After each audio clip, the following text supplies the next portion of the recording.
Good morning! Ang ganap ngayon dito sa video. Hindi na kami nauwi sa aming bahay. Dito kami natulog sa aming rooftop.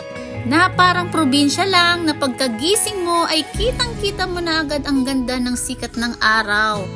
Ganado ako sa pag-i-exercise dahil pinagmamasdan ko ang sikat ng araw. Ako ay nagre-recharge ng aking energy dito sa aking katawang lupa. Ayon sa aking research, ang daming benefit of sunlight. Una, vitamin D, healthy bones, calcium levels, reducing inflammation, immune system, and glucose metabolism. Ay, walay na ang lola.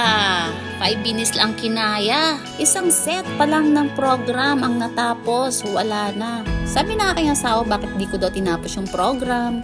Natuwa na lang siya sa aking palusot. Ay, ewan ko nga ba, bakit ako tinatamad ngayon mag-gym? Puro lamon ng lamon na lang ang aming inaatupag. Ay, bakit naman kasi? Sarap kumain. Ang dami namin pinag-uusapan samantala si Bunso. Ang busy niya sa panunood.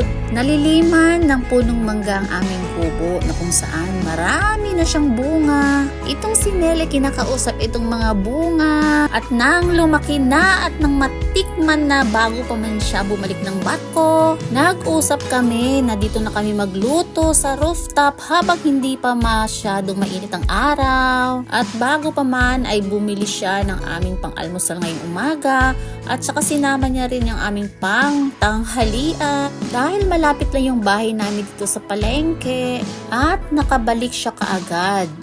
Ang kanyang mga nabili ay pandesal at ang lutong pansit canton, gulay at isda. Ang kanyang nabiling isda ay pangalan nito ay espada. Iba naman ang tawag nito sa aming probinsya, liwit. Bago pa man kami mag-almusal ay hinugasan niya na ito at binudburan ng asin.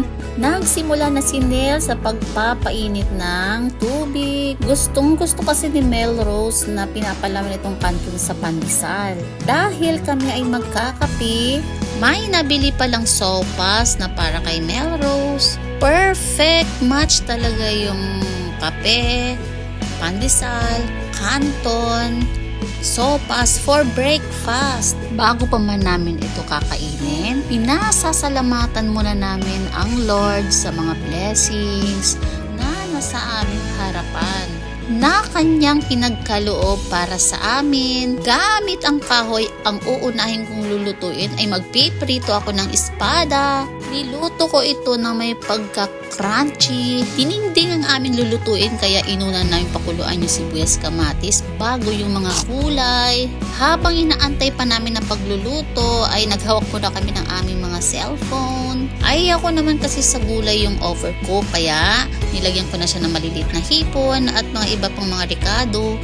Dahil naluto na po namin lahat, kaya tara na guys, kain na po tayo.